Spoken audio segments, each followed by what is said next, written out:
Welcome back to The Heat. We're talking about the visit of German leader Angela Merkel to the White House and her meeting with US President Donald Trump later this week. Let's get back to our panel.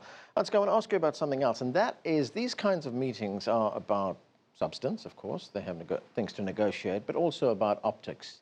Now, with Angela Merkel facing an election in September, Germans will obviously be watching very closely how this meeting goes. I want to just quote you something that was published in Der Spiegel, the German news magazine, and it said she can't alienate the new president, but it also wouldn't play well domestically if she allowed herself to be treated as a supplicant, the way British Prime Minister Theresa May recently did during her visit.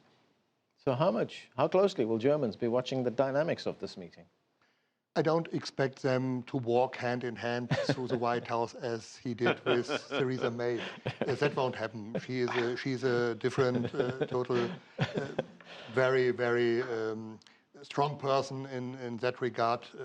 Not saying that Theresa May is not a strong person, but she's a total different person in her kind of behavior. But she was able to find a common sense with George W. Bush when he was president, and she was also able to find common ground with Barack Obama, although there were always big problems with Bush. He was not very popular in Europe and especially in Germany due to the Iraq War, and Obama was in the beginning totally popular, but then there was this NSA crisis and these NSA revelations, and nevertheless she found a very good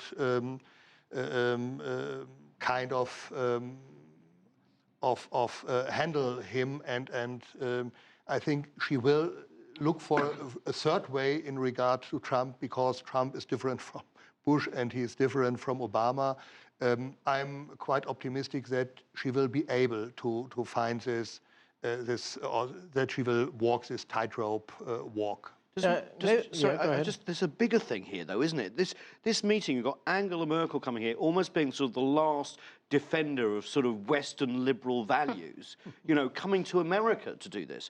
I mean, we wouldn't have thought this was happening. I mean, it's the sort of thing she would normally do in Moscow or in Asia or something like that. So, I mean, they switched the table in a certain way. They switched the table. And I know in post-war Germany, there's been sort of this feeling of not wanting to lead. So, my question for you is almost like, is Germany going to fill that vacuum? That's what's going on in my head as this visit comes up. I would say some years ago, it would have been a possibility, not in regard to leading military, the world or the Free West, but at least Europe was unified behind Angela Merkel. That was during the time of the currency crisis and so on. But today, Europe is not so much unified as it should be to be a really strong actor on the world stage, and that's a problem. Therefore, at this point, I would say the United States are losing a little bit of this position as the centerpiece and the leading force in the West, since Trump decided we want to make nation building only in our own country, and we don't want to care too much about the world. And Germany is not in the position to care too much about international standards, international obligations, and so on. Since Germany is a middle power and not more, Germany will never be a great power. Europe could it be if there would be the will of all Europeans, but today they decided to get more and more sovereign and have their own rights, and the European Union is weaker today than it was before the currency crisis, I would say.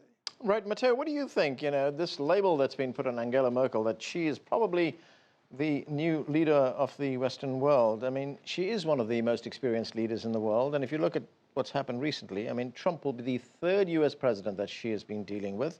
And if you look at the international scene, Obama has left office, David Cameron has left office, Hollande is about to leave office. So does she become the new leader of the West? Well, first of all, let's not forget that Donald Trump is an appalling, it's perceived in very, very, very negative terms by the vast majority of Europeans, and indeed by the vast majority of Germans. Being rather strong or determined in our approach to Donald Trump, that is something that will play well with a German audience. Germans will be pleased to know that we as Europeans are still able to say certain things and to uphold certain principles at a time when we see the United States not speaking up for certain principles anymore. So that is something that on a moral point of view that Angela Merkel certainly can do. Having said that, Germany indeed is a medium-sized power. It's not a global power, but Germany traditionally used the European Union as a tool through which it would increase its own power in economic terms, in diplomatic terms, and so forth. Germany is bound to do this even more so. It has done that traditionally when it comes to trade and economics, but we see that happening more and more, not only in diplomatic terms, see what's going on with Ukraine, for instance, but also, and that is something that we'll see under the radar, in military terms. The military budget of Germany is slowly but steadily increasing. And more importantly, Germany is increasingly ready to play a more assertive role in political terms when it comes down to building a European pillar of NATO. Petra, I want to turn to something very different right now, and that is the Trump travel ban. That travel ban, the second version of that travel ban, comes into effect later this week. Trump says he's imposing that ban because he wants to protect the United States from terrorism. But Germany and other European countries also face threats from terrorists. So what kind of position will Angela Merkel take on something like this travel ban? I mean, she's been very clear about this, to say that, you know, it's that this is not the best way to deal with terrorism. And I think this is something where the Europeans, you know, will always say that there are other ways that you address this by, you know, assigning whole countries essentially to say that they're, you know, potential hotbeds for terrorists. That is probably rather antagonizing these people than anything else. But let me just, if I may come back to what has been said about how the Germans will look at the way that Angela Merkel talks to Trump. I think on the one hand, I agree with what has been said, that, you know, a lot of Germans do not like Trump. There's what, 20% of Germans say the United States is trustworthy. 21% say Russia is trustworthy. I mean, that's a huge drop from what it was 59% in November. But you also have to remember that, of course, in German internal politics, the contest is now becoming much closer because Martin Schulz has entered the race. And do remember that, of course, the ticket that Martin Schulz is running on is really coming back to some, you know, more working class issues. Right. So I'm just a bit hesitant to outright say, you know, that everyone will applaud Angela Merkel saying certain things in the US, because you can easily see how some of the things that Trump says, right, about give work back to American workers, you know, don't produce elsewhere, that could be at least you know, that could find some resonance in Germany, as we have seen. So I think that's something that I would sort of you know, tell people to keep in mind there. Okay, and that's where we have to end it. Sorry, Ansgar, we've run out of time. That's it for this edition of The Heat.